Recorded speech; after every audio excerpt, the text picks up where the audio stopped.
ঘরের ঈশানকোণে টয়লেট অনেক বড় বাস্তুদোষ। ঈশানকোণ হচ্ছে দেবতাদের স্থান, সেই দিকে টয়লেট বা বাথরুম হওয়া উচিত না।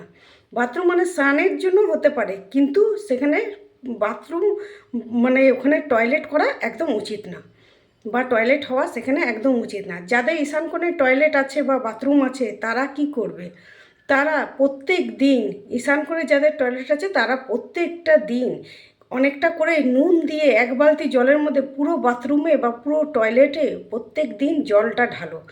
ও সেখানকার রং মানে বাথরুমের রং কখনো লাল মানে রেড বা ব্রাউন কালারের চলবে না। সেখানকার কালার সবসময় হালকা ব্লু কালারের বাথরুমের বা টয়লেটের রং হতে হবে। ও প্রত্যেক মাসে মঙ্গলবার বা শনিবার এই দুটো দিনের মধ্যে একদিন একটা কাচের বাউলের মধ্যে সামুদ্রিক নুন যেটা হয় সেটা সামুদ্রিক নুন ওর মধ্যে ভরে বাথরুমের যে কোনো কোণার দিকে এটাকে রেখে দাও।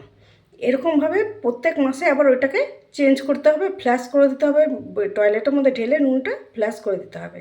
তারপর আবার নতুন নুন ভরে আবার রেখে দাও। এরকম প্রত্যেক মাসে এটাকে চেঞ্জ করে রাখো। এতে যে বাস্তু যে দোষ হয় সেটা কেটে যাবে।